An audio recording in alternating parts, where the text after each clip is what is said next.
m'appelle Fanny de Ranchy, je suis déléguée environnement du groupe La Poste et je pourrais vous parler des services qu'on a en faveur de l'économie circulaire. Mais en fait, aujourd'hui, je voulais laisser la parole à Olga, la lampe, qui voulait vraiment vous raconter son histoire.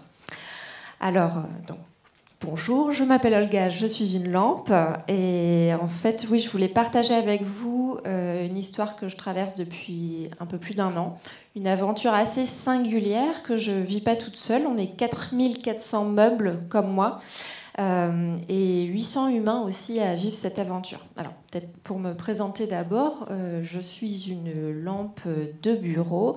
Pas n'importe quel bureau, puisque il y a encore quelques semaines, je travaillais au bureau AF57 du siège national du réseau des bureaux de poste. Donc voilà, je suis une lampe de bureau de siège social d'entreprise et je suis très contente d'avoir travaillé là-bas. Il y a un an, donc, on travaillait très très bien dans cet endroit avec tous les autres meubles et puis les êtres humains qui travaillaient avec nous étaient assez contents de nous. Vraiment, ils nous trouvaient robustes, solides. Bon, c'est vrai qu'on était des meubles assez récents. Et puis, il y a un an, on a commencé à... Enfin, l'ambiance a un peu changé au bureau. On a commencé à entendre des bruits. C'était un peu radio moquette, comme on dit chez nous, voilà. On entendait parler de meubles tout blancs, de meubles modulaires avec plein d'équipements audio pour mieux travailler à distance, de manière collaborative. Et là, on s'est dit, c'est pas nous. Enfin, ils parlent pas de nous, nous on n'est pas trop comme ça, même si on est récent. Donc ils parlent d'autres, ils parlent de nouveaux, et qu'est-ce qui se passe, on comprend pas. Et en fait, là, c'est Georges. Georges, c'est le paperboard du bureau du délégué général. Donc, il a souvent des informations avant nous. Il a trouvé l'info. Et en fait, c'était un déménagement.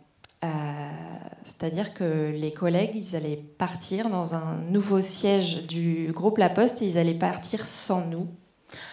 Donc là, ça a été un peu un gros choc quand même. Et on n'a pas vraiment eu le temps de souffler parce que là, deuxième événement bizarre, il y a des nouvelles personnes qui sont venues. On ne les connaissait pas du tout. Ils sont venus, ils nous ont pris en photo, ils nous ont pris nos mesures et même parfois, ils nous ont collé des étiquettes sur le front. Donc un peu, pas gênés. On ne comprenait vraiment pas.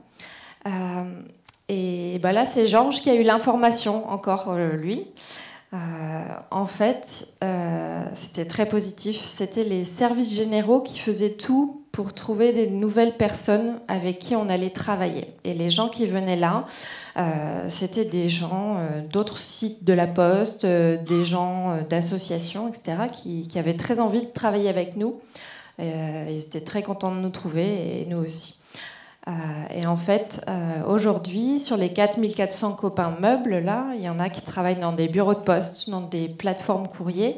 Et moi-même, la petite lampe, je travaille dans le futur réseau des sites de coworking du groupe La Poste. Et en fait, j'ai entendu dire que grâce à cette adoption massive, ils avaient économisé 80 000 € d'achat de meubles neufs. Voilà. Et puis il y en a qui travaillent plus au sein du groupe La Poste.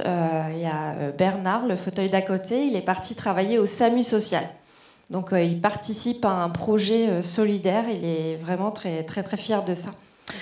Donc voilà, moi ce que je retiens de l'histoire d'Olga, c'est que bien souvent quand on déménage une entreprise, on regarde là où on va, mais pas forcément ce qu'il y a derrière.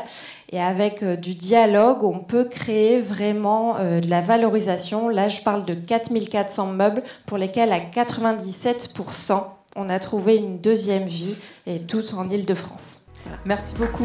Merci beaucoup.